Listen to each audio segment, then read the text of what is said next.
התפתחות אנשים בבית אורן, שוויצריה, שאני מבקש כוחות דחוף למקום. תקשיבי טוב, תעשי גיוס.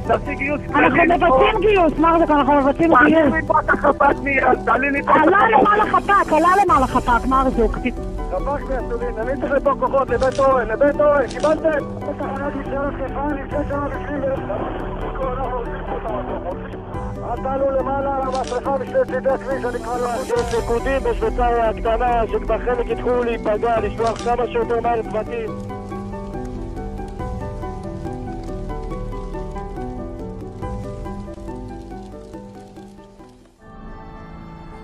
The number of forces in the area was unprecedented. More than 800 firefighters assisted by 150 fire trucks and 40 designated aircrafts participated in putting out the fire, while many countries responded to the call and sent for help. The fire progressed at an alarming speed of almost 2 kilometers per hour, and after 24 hours the following picture emerges. Tongues of fire reached Yemin Ord, Nir Etzion, Ein Hod South, Kibbutz Megadim, and Highway 4 in the west, up to Tirat HaKarmel in the north. For comparison's sake, the area of the fire is equal to half of the city of Haifa.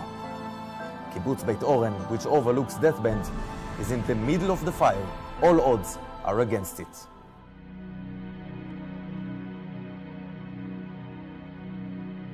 הלו שלום, כיבוי אש? כן. יש לנו שריפה גדולה בעוספיא, יצא ליערות שם, יש שריפה שהגיעה לבתים כבר. The first report of a brush fire is received at 11:09 from a resident of Osfia who sees the fire. A flight instructor who spotted the fire from the air reports it and continues to fly over the area. The first fire engine from Haifa's Park HaKarmel fire station arrives at the scene of the fire at approximately 11:20 and quickly asks for assistance. מבצעים, שומע?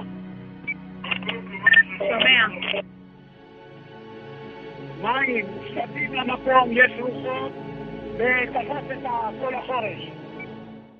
11:30 a.m. Elad Riven, a Haifa High School student who hears about the fire, calls his mother and asks her to take him to the meeting point near Damon prison. 16-year-old Elad, an only child, has been volunteering in Haifa's firefighting services since the 9th grade as part of a personal commitment program.